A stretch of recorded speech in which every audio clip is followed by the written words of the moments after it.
Oke, kali ini ya, gue akan ngajarin lu semua sesuatu yang sedikit berbeda. Gimana caranya gue pribadi tuh analisa bisnis, baik yang mau gue bikin atau yang mau gue investasikan. Jadi di sini lu akan gue ajarin gimana caranya nganalisa bisnis dari nol sampai lu beneran paham. Dan menurut gue video ini akan berharga ya untuk kalian mau seorang investor bisnis ya, mau kalian adalah seorang pengusaha, mau lu level 0, mau lu level karyawan udah 100 pun, gue yakin lu mau karyawan 1000. Ada hal yang lu bisa petik dari video ini dan ada hal yang lu bisa pelajari dari video ini. Kali ini video gue akan bikin lebih detail dan lebih teknis dari video-video yang lain, karena gue pengen transfer ilmu gue ya ke kalian semua, bagaimana caranya flow pemikiran gue dalam gue melihat bisnis. Ini soalnya ada yang tanya di requestan kemarin. Ini semuanya akan sistematis ya, dan ini adalah cara berpikir gue selama 10 tahun terakhir di dunia bisnis. Di video ini nanti akan banyak istilah-istilah yang finansial ya. Jadi kalau kalian nggak ngerti gue ngomongin apa, jangan males ya.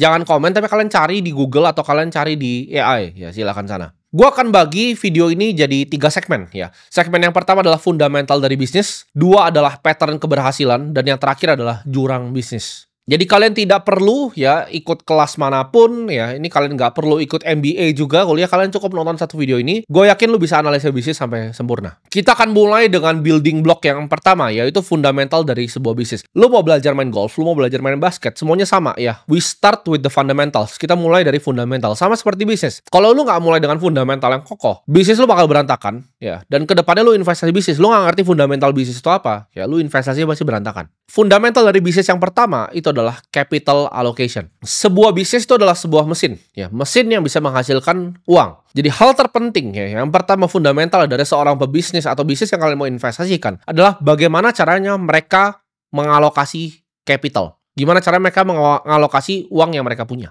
Dalam mengalokasi capital ya, hanya ada 4 cara ya. Kalau kalian punya bisnis atau kalian mau berinvestasi di bisnis, dalam bisnis itu mengalokasi yang namanya capital. Yang pertama adalah capital expenditure ya, dia investasi untuk capex bisnisnya. Nanti ini semua akan gue jelasin satu-satu ya. Yang kedua itu adalah R&D dan advertising. Yang ketiga adalah merger and acquisition ya, M&A. Yang keempat adalah antara share buyback atau enggak dividen. Jadi ini gue akan jelaskan secara rinci. Pertama adalah capital expenditure ya, ini paling sederhana. Lu bisnis jualan baju, ya lu generate duit. Misalnya contoh lu adalah Zara atau H&M. Lu jualan baju, lu dapat duit. Dari duit itu lu pakai untuk apa? Lu pakai untuk buka outlet yang baru untuk mendapatkan omset yang lebih banyak.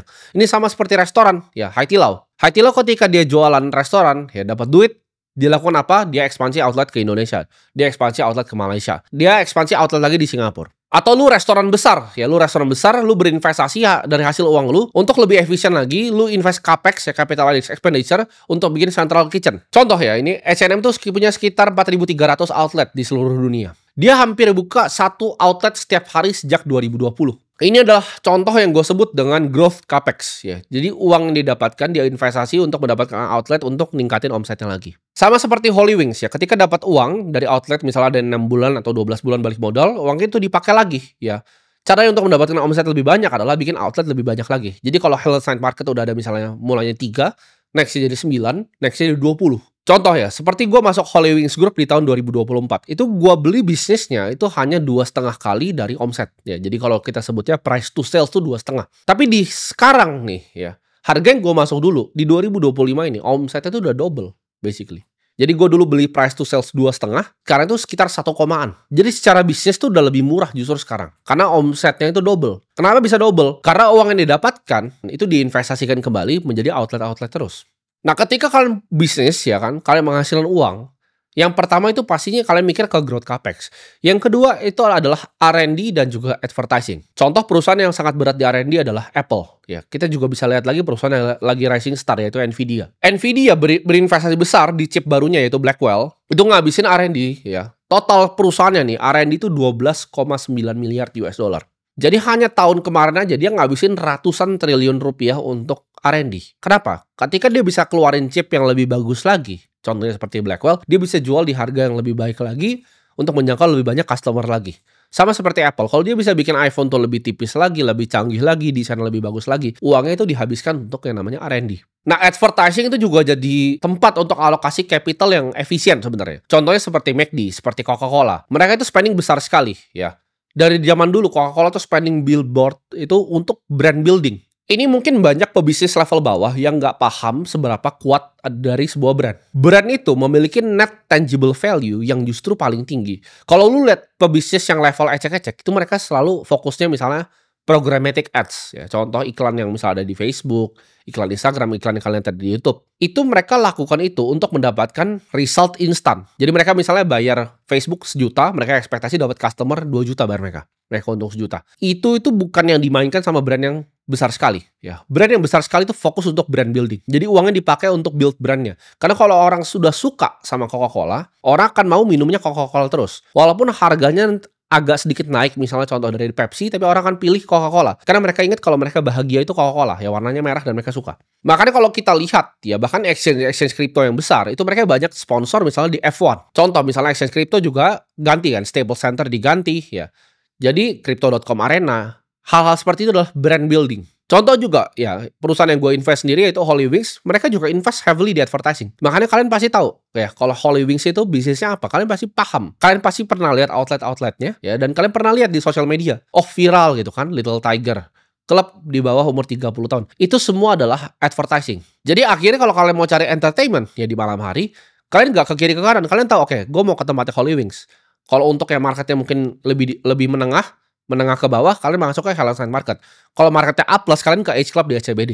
Kalau misalnya kita lihat tadi, growth capex ya yang pertama. Kalau kita berinvestasi untuk capex seperti pembukaan outlet, itu top line-nya jelas ya. Jadi revenue-nya itu jelas. Sedangkan kalau kadang R&D dan advertising ini, kadang nggak kelihatan di depan mata. Kadang advertising bisa dibuang 10 tahun tanpa kelihatan hasilnya. Atau contoh misalnya R&D ya. Ini R&D ada contohnya sendiri nih di sebelah gua ya. Ini pasti nggak kelihatan, tapi ini ada air purifier di sini gua punya.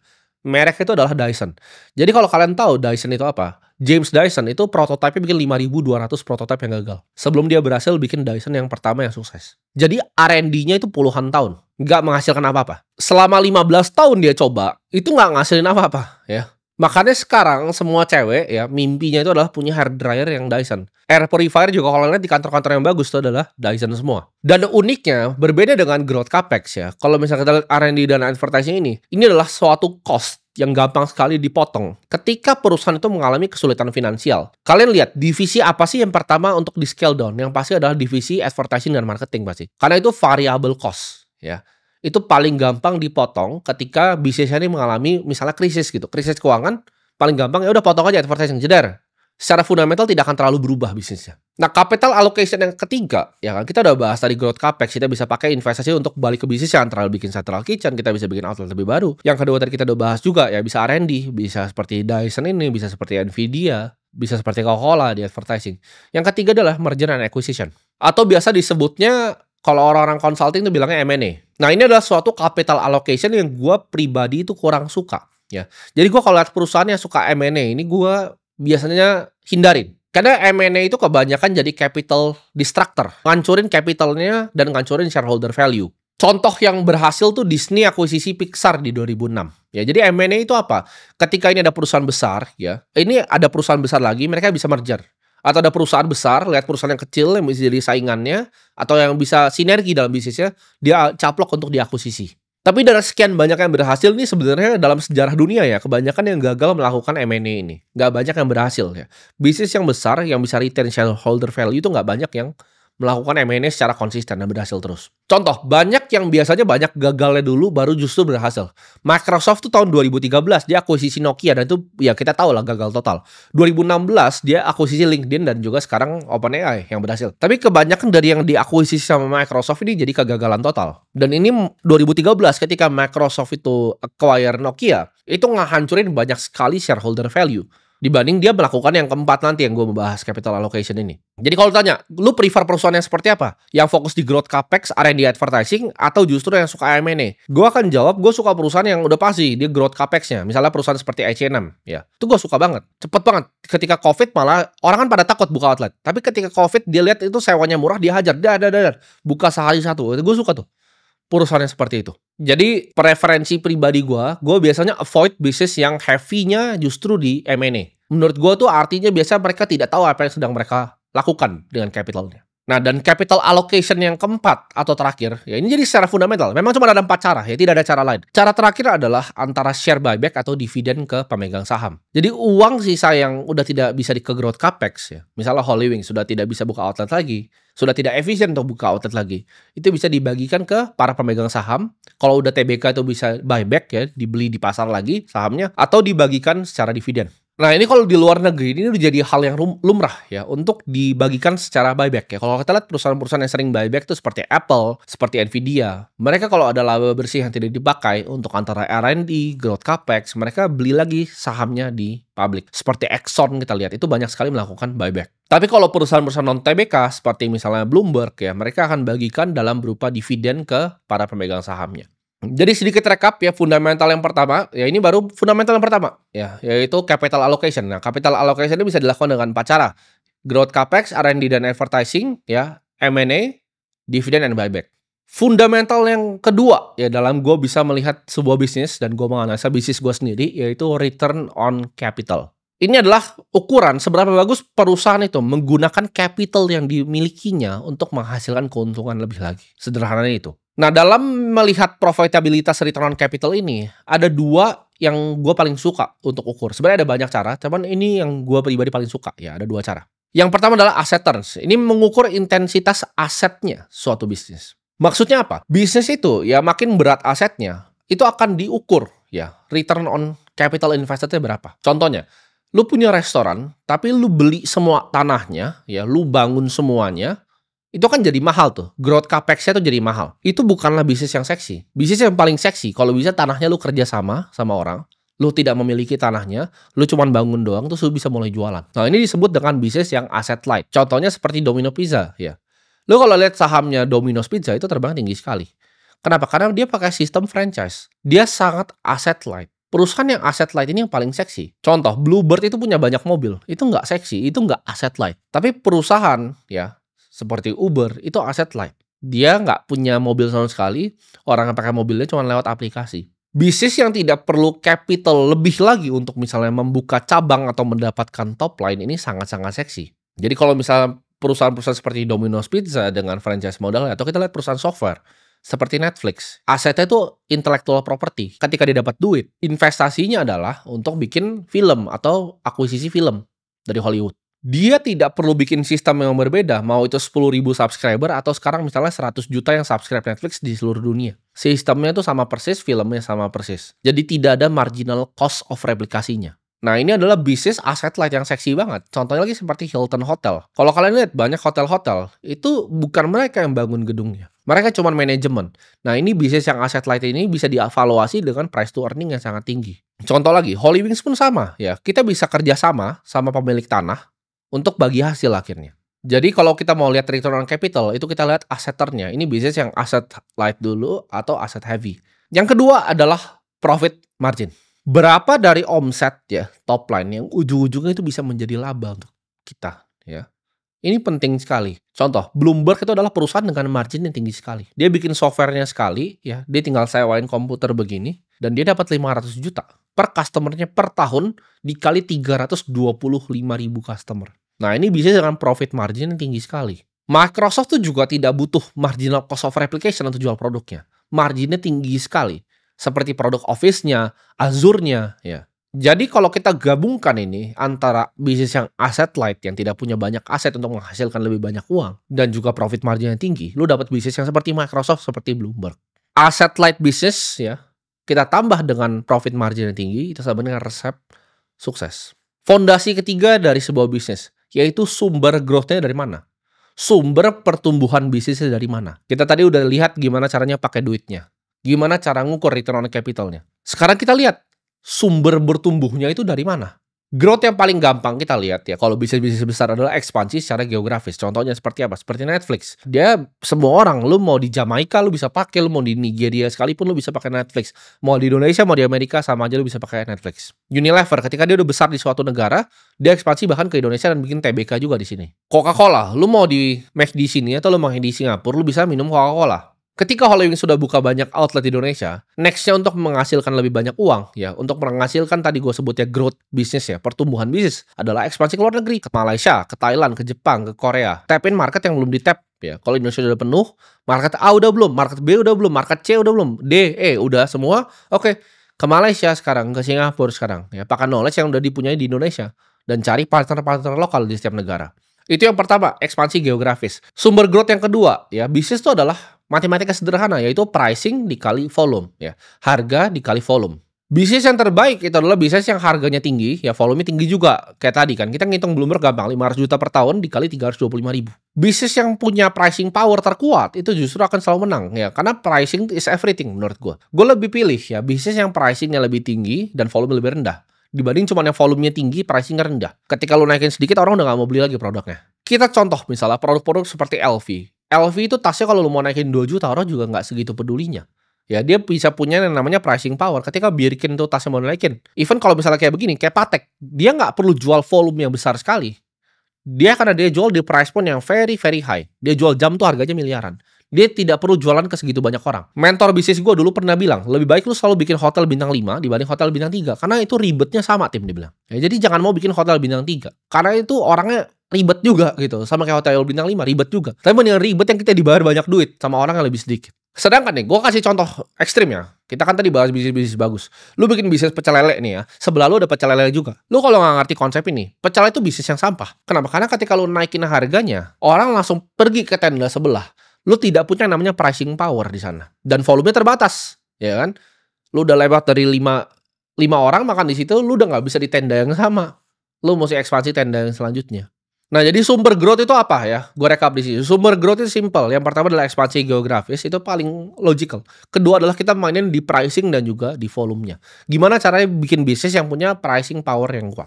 Fundamental bisnis yang keempat adalah competitive advantage, atau Warren Buffett bilangnya ini economic moat ya. Ini kayak benteng, ada parit yang membentang luas antara kita dengan juga kompetitor. Karena bisnis yang bagus ya, bisnis yang punya semua checklist tadi yang gue checklist, itu kan orang bakal mau coba contek untuk bikin bisnisnya. Nah, di sini dibutuhkan yang namanya competitive advantage supaya nggak gampang orang nyontek bisnis lo. Yang pertama ya, competitive advantage itu apa? Yang pertama adalah barrier to entry.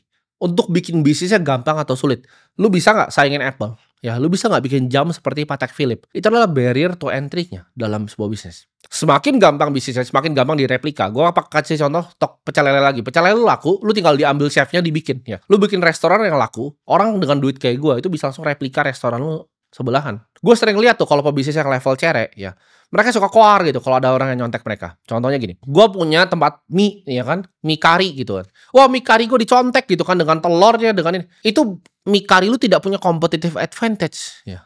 Lu tidak punya brand positioning, lu tidak ngerti semua yang gue bahas di video ini dari tadi. Dan lu komplain gitu, kenapa bisnis lu dicontek sama orang? Sudah pasti, karena bisnis yang ngasilin uang tuh pasti dicontek. Ada gula, ada semut. Jadi barrier to entry itu adalah parit yang membentang luas antara bisnis lu bisa dicontek atau tidak. Kalau gue mau contek mie kari lu, gue tinggal tawarin semuanya karyawan lu, ya, double gaji pindah ke gue sekarang, chefnya gue tawarin double gaji pindah ke gue bikin sama persis, ya, pakai interior gue sendiri, semua gue bisa contek dalam waktu sebulan. Itu tidak ada competitive advantage ya bisnisnya. Tapi kalau gue suruh lu, oke, bikin Coca-Cola, nggak bisa, lu nggak tahu mulai distribusi dari mana, bikinnya seperti apa, atau suruh bikin Zara, lu pasti nggak ngerti gitu cara dia main distribusi bajunya. Nah, bisnis yang besar sekali barrier to entry untuk masuk ke ini bisa disebutnya mini monopoli, ya, seperti Google. Orang tidak bisa copy dan semua competitive advantage-nya dimakan sama bisnisnya sendiri. Kedua adalah teknologi. Lu mungkin bisa bikin restoran, tapi lu nggak bisa bikin restoran dengan teknologi secanggih Haitilau. Dari sistem pemesanannya, sistemnya semuanya itu canggih sekali, ya. Dia punya enterprise resource planning-nya. Lu tidak akan bisa bikin language model yang dibikin OpenAI. Ya, lu tidak bisa contek ChatGPT. Karena itu adalah barrier to entry-nya teknologi. Ketiga adalah yang nggak bisa dicontek, ya, adalah network effect. Ketika sebuah network itu banyak dipakai, ini disebut juga Metcalfe's Law, ya. Jadi Instagram, ya, lu yang scrolling di situ, ya, lu yang bikin akunnya, lu yang scrolling, gua yang posting, dia yang dapat iklannya. Ya, itu network effect. Ketika makin banyak lu yang buka Instagram, ketika makin banyak orang seperti gua yang posting di Instagram dan YouTube, ini YouTube juga contoh nih. Ini network effect. Gua adalah yang bikin kontennya, lu adalah penikmat dari kontennya, tapi yang dapat iklan paling besarnya adalah YouTube. Nah, itu adalah contoh network effect. Nah, untuk valuasi bahkan seperti Bitcoin, ini bisa juga pakai yang namanya network effect ini. Kita lihat aja jumlah wallet orang yang transaksi itu ada berapa. Jumlah unique wallet yang diciptakan setiap detiknya itu ada berapa. Nah, itu adalah networknya, ya, nyumbang ke networknya.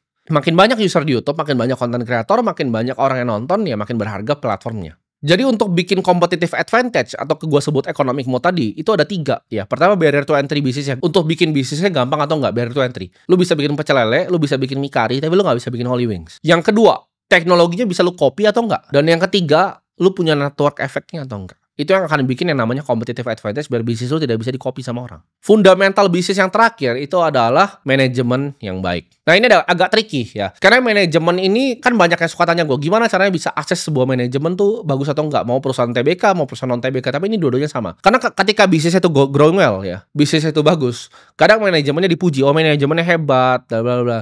Contoh misalnya Bank BCA. Bank BCA itu bagus, direkturnya masih dipuji. Wah hebat ini direktur segala macam. BRI juga sama, BRI bagus, direktur akan dipuji. Tapi ketika kinerjanya menurun ya, sama manajemen akan dibilang, oh ini manajemennya nggak kompeten. Jadi ini kayak agak susah untuk dijudge. Karena ketika bisnisnya bagus dibilang karena manajemennya, ketika jelek misalnya karena cyclical itu akan dibilang karena manajemennya juga. Tapi gue punya beberapa fundamental yang bisa gue share ke kalian gimana caranya gue pribadi itu melihat manajemen. Yang pertama adalah fokus dan disiplin. Gue suka lihat manajer ya, manajer operator sebuah bisnis ya, yang taruh 100% hatinya di bisnisnya, yang fokus, disiplin dan konsisten. Manajer yang nggak fokus, mereka akan melakukan yang namanya value destruction. Mereka akan menghancurkan value di dalam bisnis itu sendiri. Contohnya seperti tadi, melakukan M&A yang nggak jelas gitu. Bisnisnya sudah besar, dia nggak fokus di bisnisnya, dia shopping spree, cedera beli bisnis yang kecil, nggak fokus. Akhirnya shareholders value turun. Ya, ini contoh manajemen yang tidak fokus, tidak disiplin dan juga tidak konsisten. Manajer yang jago juga itu punya pemikiran long term ya. Mereka tidak menghancurkan potensi growth di masa depan untuk apa yang mereka bisa mendapatkan secara cepat. Ketika dapat uang, mereka fokus untuk growth capex dulu. Mereka fokus ya untuk tadi melakukan hal-hal yang gue ajarin. Kapital alokasinya mantap gitu loh. Growth capex, R&D kita, advertising, kita dividen, buyback lagi. Dia nggak shopping spree nggak jelas begitu. Karena biasanya orang melakukan akuisisi untuk caplok bisnisnya. Itu kayak cara curang itu, caplok bisnis lain untuk taruh di omsetnya, pendapatan bisnis barunya. Tapi ini menggunakan capital yang besar gitu. Jadi shareholders value gue bilang tadi hancur. Dan menurut gue manajer yang paling jago adalah mereka yang tahu bahwa talenta itu penting ya. Talent itu penting. Orang yang kelas A cuma akan mau bermain dengan orang yang kelas A. Mereka tidak akan hire orang kelas C karena orang kelas C ketemu orang kelas A, orang kelas A-nya keluar. Jadi ini perusahaan mereka tahu banget ya. Kerjaan mereka adalah mencari talent untuk gantiin mereka. Ketika gue lihat manajer yang mereka bikin sistem gimana cara mereka bisa digantikan dari bisnisnya. Mereka hire talent yang level A.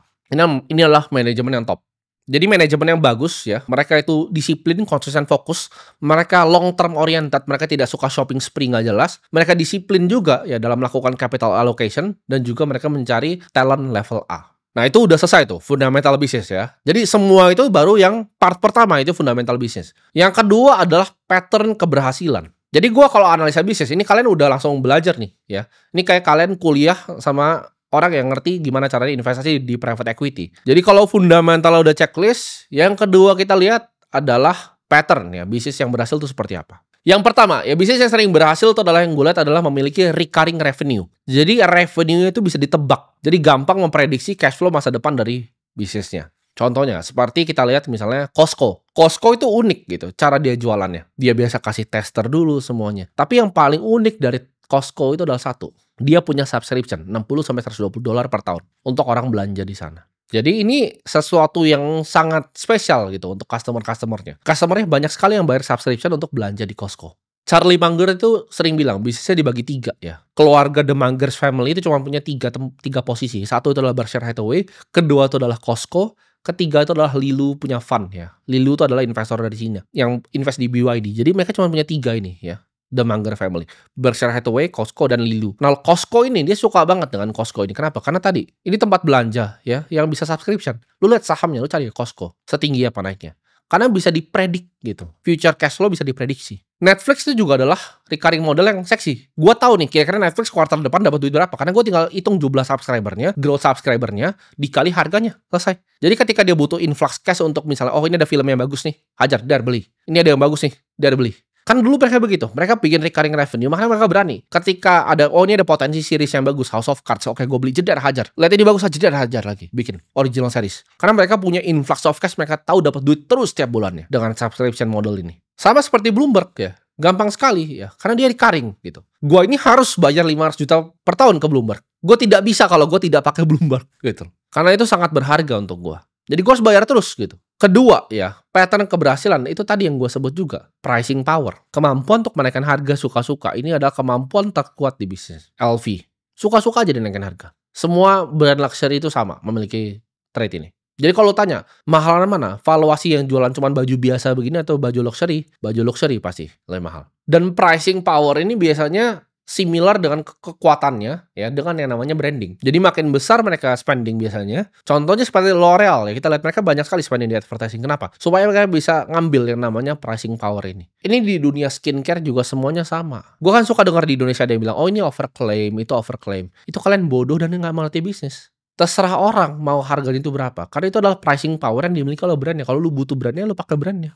Pattern yang muncul lagi adalah scale advantage ya. Jadi bisnis yang makin dia scale ya, makin ada advantage untuk bisnisnya. Contohnya Coca-Cola, makin dia scale-nya besar, makin murah di distribusinya. Contohnya seperti Zara, makin banyak outletnya, makin dia bisa tuker-tuker ya. Lu nggak akan bisa bikin retail berkompetisi dengan Zara. Karena baju yang hari ini nggak laku di Indonesia, dia bisa pindahin besok juga langsung ke Vietnam. Dia bisa mainin inventory di cara yang lu bahkan nggak mau paham cara mulai mikirnya seperti apa. Jadi lu tidak bisa berkompetisi dengan Uniqlo seperti Zara, tidak bisa. Jadi perusahaan itu yang paling bagus adalah yang punya scale ya dan juga memiliki leverage ini, yaitu subscription model. Dia recurring, predictable cash flow. Gue gampang ngitung cash flow-nya. Pattern selanjutnya dari perusahaan yang gue lihat berhasil adalah memiliki level hutang yang rendah. Bahkan kalau kita lihat perusahaannya sekelas Nvidia itu level hutangnya rendah sekali. Nah perusahaan-perusahaan ini yang memiliki level hutang yang rendah ini biasanya perusahaan yang paling seksi untuk gue ambil. Karena mereka yang jago melakukan capital allocation, manajer yang lihai dan jago untuk melakukan alokasi capital ini. Tidak butuh yang namanya hutang. Hutang itu justru menurut gue mengelevasi resiko ketika manajemen itu melakukan blunder atau kesalahan. Jadi kalau mereka melakukan bisnis dengan basis hutang, tapi mereka melakukan blunder dalam operasional, ini akan menjadi pedang mata dua yang justru itu resikonya naik 2 kali lipat. Dan gue tidak suka yang begini-begini. Karena bisnis yang banyak berhutang ketika krisis terjadi, sama seperti di pantai. Lu semuanya berenang telanjang gitu kan. Bisnis pada berenang telanjang. Ngutang banyak-banyak ketika krisis. Ombaknya surut langsung kelihatan mana. Nah ini yang berenang telanjang. Gue gak suka pegang bisnis atau punya bisnis yang seperti itu. Yang berhutang. Memang banyak perusahaan dengan high operating leverage. Tapi ini bukan cup of tea gue. Ini kan gue bilang cara gue. Ya terserah lu. Kalau lu mau belajar kayak private equity yang suka doyan mainnya pakai M&A dengan leverage buyout ya suka-suka lu. Tapi gue sangat menghindari yang namanya hutang. Dan kita akan masuk ke segmen bisnis yang terakhir. Ya kita udah belajar fundamentalnya. Kita belajar juga pattern keberhasilannya. Sekarang kita lihat jurangnya ya. Jadi kalau udah tahu fundamental ya kan, lo tahu pattern, oh ini yang berhasil nggak, ini recurring, oke? Ini yang mana yang berhasil, yang punya pricing power. Nextnya adalah apa? Kita lihat kemungkinan dia matinya. Karena nggak bisa cuma positif, lo harus lihat kemungkinan dia matinya. Jurangnya dari bisnisnya apa? Nah jurang bisnis yang pertama ini gue akan kasih nama sindrom boiling frog ya. Sindrom kodok yang direbus. Jadi kodok itu kalau direbus dia kagak tahu dia tuh lagi direbus ya. Dan tiba-tiba mati aja begitu dia kan. Mati mateng gitu kan. Diam aja gitu. Air tambah panas ya ngaso. Nah jangan jadi bisnis yang boiling frog ini. Bisnis itu harus grow ya. 10% per tahun, 20% per tahun. Bisnis yang tidak berkembang tahun ke tahun adalah bisnis yang mati. Jadi lu kalau punya bisnis nih omsetnya 100M. Tahun depan itu nggak jadi 110, nggak jadi 120. Tapi justru turun jadi 60. Itu lu udah jadi kodok yang direbus. Jangan lu tunggu lagi tahun depan, yang penting sama lagi seperti tahun lalu, 60 lagi, jadi 100, 60, 60. Nextnya itu 40, 30, 30, 20, 0 habis itu ya. Bisnis yang tidak berkembang atau bisnis yang stagnan adalah bisnis yang mati. Ini kalian harus camkan di otak gitu. Bisnis yang tidak berkembang adalah bisnis yang mati. Jangan pikir, oke gue bikin 100 miliar lagi sama kok seperti tahun lalu. Enggak, bisnis lu tuh kodok mendidih. Jadi gue kalau lihat laporan keuangan yang kayak kodok mendidih ini, gue jauh-jauh. Karena gue tahu tahun depannya kan lebih susah lagi balikin momentum. Karena momentum itu susah untuk di-create di bisnis. Contoh ini Tesco ya, pemain retail paling kuat di UK tahun itu. Lu lihat apa yang terjadi dengan Tesco? Mulai anjlok lama-lama. Contoh kita lihat Sritex ya. Sritex itu tadi udah melanggar tuh yang gue bikin. High operating debt leverage itu. Jadi gue nggak suka perusahaan yang bergantung paling banyak sama hutang. Karena kenapa? Ketika surut kan sekarang kan. Ombaknya udah surut nih ya kan. Karena ini emang banyak. Kelihatannya keren bisnisnya. Surut sekarang apa yang terjadi ownernya? PHK. Bangkrutin perusahaan. Berenang telanjang. Gue dari dulu bisnis kayak itu kagak seksi. Pricing power kagak ada. Margin gak ada. Asset heavy. Operatingnya perlu banyak orang. Itu gue jauh-jauh deh. Lu suruh gue invest itu. Enggak, sorry ya gitu. Gak mau gue. High operating leverage. Manajemen gak ngerti gimana caranya melakukan capital allocation. Itu sama dengan bisnisnya bangkrut. Itu dia kodok yang kerebus. Jurang kedua adalah red flag di akuntansi. Akuntansi itu adalah bahasa bisnis ya. Lu kalau gak ngerti banyak yang gue ngomong kayak capex itu capital expenditure itu apa. Lu mending gak usah bisnis ya. Buat yang bilang lu bisa bisnis tanpa akuntansi itu orang goblok. Lu harus ngerti akuntansi itu di luar kepala. Pasti ada tadi beberapa yang gue ngomong di sini yang lu tidak paham. Itu bagus lu ulang belajar dulu. Lu jangan coba mulai jualan oil shop, bikin baju gitu, jangan, pasti bangkrut. Karena lu gak ngerti bisnis. Bahasa dari bisnisnya kayak gue ngomong bahasa Indonesia nih, nyampe ke kuping lu nih. Bahasa dari bisnis adalah bahasa akuntansi. Lu kalau gak bisa bedain ya antara laba bersih dan free cash flow itu apa? Nah kan, coba gue tanya lo, bedanya laba bersih atau free cash flow atau FCF itu apa? Lu tidak bisa jawab itu, ya sudah itu. Lupakan lah mimpi berbisnis lu atau mimpi lu berinvestasi di bisnis itu dilupakan jauh-jauh. Contoh red flag ya, itu pencatatan omset yang prematur ya, gross marginnya ditinggi-tinggiin. Nah ini kelihatan nih kadang nih, kalau lu udah sering liat akuntansi ya, lu udah sering melakukan due diligence, lu udah tahu mana akuntansi yang bohong, mana yang asli. Biasa mereka manipulasi juga statement cash flow-nya. Accounting red flag ini udah pertanda berat. Ini gue bilang ini udah kritis nih ya. Ini kodok merebus udah direbus nih. Ini udah pertanda kritis bahwa bisnisnya udah mau masuk jurang. Dan menurun udah pastinya. Karena kenapa dia harus palsuin laporan keuangannya? Karena bisnisnya menurun. Jadi marginnya ditinggi-tinggiin, top line dibesar-besarin. Contohnya seperti apa? Seperti startup makan ikan itu. Dari awal keluar omsetnya segitu, gue udah kagak percaya gitu. Gue orang bisnis, gue bukan orang goblok. Gue pasti tahu ini nggak bener. Dan bahkan ini kalau lucu ya, di komunitas teman-teman gue yang pengusaha juga, kita udah ngomongin jauh sebelum beritanya keluar bahwa ini startup penipuan. Kita udah tahu itu penipuan. Kenapa? Karena kita orang bisnis, kita bukan orang goblok gitu. Kita tuh sama-sama orang yang punya bisnis yang omsetnya triliunan juga. Gak mungkin jualan begitu triliunan gitu loh. Kita tahu seberapa besar duit triliun tuh, omset triliun tuh besar sekali gitu. Kita harus bikin outlet banyak sekali gitu, jualan banyak sekali botol gitu untuk dapat duitnya segitu. Ini cuma bikin makan ikan duitnya triliunan, itu pasti fraud. Nah, jurang bisnis selanjutnya adalah dependency ya, ketergantungan. Jadi bisnis yang ketergantungan pada kontrak pemerintah contohnya. Itu bisnis yang tidak pernah akan gue sentuh. Bro, gue ada ini, gue mau apa, bikin electric vehicle, bla bla bla bla, mau ada bus, ada ini kerja sama nih sama pemerintah. Udah lu bikin sendiri aja bisnis lu, nggak usah ajak gue investasi. Nah, jadi yang mau ngajak gue investasinya bisa juga nih nonton video ini, biar lu tahu nih bisnis kira-kira yang mau gue taruh duit yang kayak gimana. Begitu tuh nggak akan pernah gue sentuh ya. Bro, ini begini nanti terminnya udah, nggak usah. Gue tidak mau punya perusahaan yang suatu waktu ya top line-nya itu bisa berubah karena kebijakan politik itu berubah. Jadi bisnis gue berubah, enggak, no thank you. Jurang bisnis selanjutnya adalah inovasi teknologi. Ketika bisnisnya tidak bisa berkembang secara teknologi, Nokia tidak bisa berkembang, BlackBerry tidak bisa berkembang, itu digantikan seperti perusahaan-perusahaan seperti Apple. Sama seperti Tesla, kalau mereka kalah bakar duit sama BYD, mobilnya udah bisa lompat-lompat, udah bisa masuk air, udah bisa muter, bakal mati Tesla. Lu akan lihat nih, Tesla akan mati gue bilang. Penjualan di Cina yang pertama akan mati itu di Cina dulu. Cina bisa mati, Eropa juga mati, karena Cina masukin mobil ke Eropa, ya itu lalu di US mati. Gak perlu cenayang gue untuk lihat Tesla tuh perusahaan yang gagal pasti ke depannya. Karena dia main di game manufacturing. Kan dia energi kan dulu. Solar City yang dibeli sama Elon Musk dikonsolidasi ke dalam Tesla kan. Jadi Tesla tuh adalah bisnis solar dan juga bisnis mobil. Sama autonomous robot. Itu semua kan digantiin sama Cina karena mereka menang di sana. Dan yang terakhir yang bisa bunuh adalah shifting consumer preference. Kemauan konsumen yang memang sudah shifting kemauan mereka. Contoh, orang misalnya di YouTube tuh tidak mau lagi nonton artis yang isinya sampah. Nah, artis yang isinya sampah ini akan mati. Mereka kan lari ke yang edukasi. Ini misal contoh ya, shifting consumer preference-nya. Atau contoh, dari artis yang misalnya dulu laku ya, mereka suka ngebadut, laku, lalu 3 tahun lagi ada artis yang lebih seru lagi, atensinya pindah. Nah, itu shifting consumer preference. Dan artis yang lama ini mikir, kok gue YouTuber gak laku ya? Kok gue gak laku lagi ya begini ya? Yang bulan misalnya subscribernya 20 juta nih, tapi viewernya cuma 100 ribu. Itu kenapa? Karena consumer preference-nya udah shift. Jadi otomatis artis yang bisnisnya entertainment, valuasi perusahaannya akan masuk ke tanah. Karena consumer preference-nya udah shifting. Ini bisa jadi pembunuh paling sadis bisnis. Karena datangnya tiba-tiba kayak begini. Ya contoh, TV ini, stasiun TV mereka investasi ya kan. Studio besar-besar ya kan. Mereka bahkan bagaimana pakai anchor segala macam. Tapi viewership-nya sekarang turun terus, kalah terus sama video-video YouTube seperti ini. Itu adalah shifting consumer preferences. Mereka udah mulai mikir nih consumer. Oh ngapain ya gue dengerin orang goblok ini di TV itu? Kenapa nggak dengerin praktisi langsung yang sharing di YouTube gitu? Nah itu udah mulai berubah tuh behavior konsumernya. Contoh, ke depan ya menurut gue kan konsumer itu akan males untuk transfer 200 juta doang gitu ke luar negeri. Itu nunggu 7 hari gitu loh. Atau mau transfer 1 miliar ke saudara sendiri itu susah. Mesti datang ke bank dulu untuk transfer. Itu nanti consumer preference akan berubah. Orang akan mau pindah ini, oke?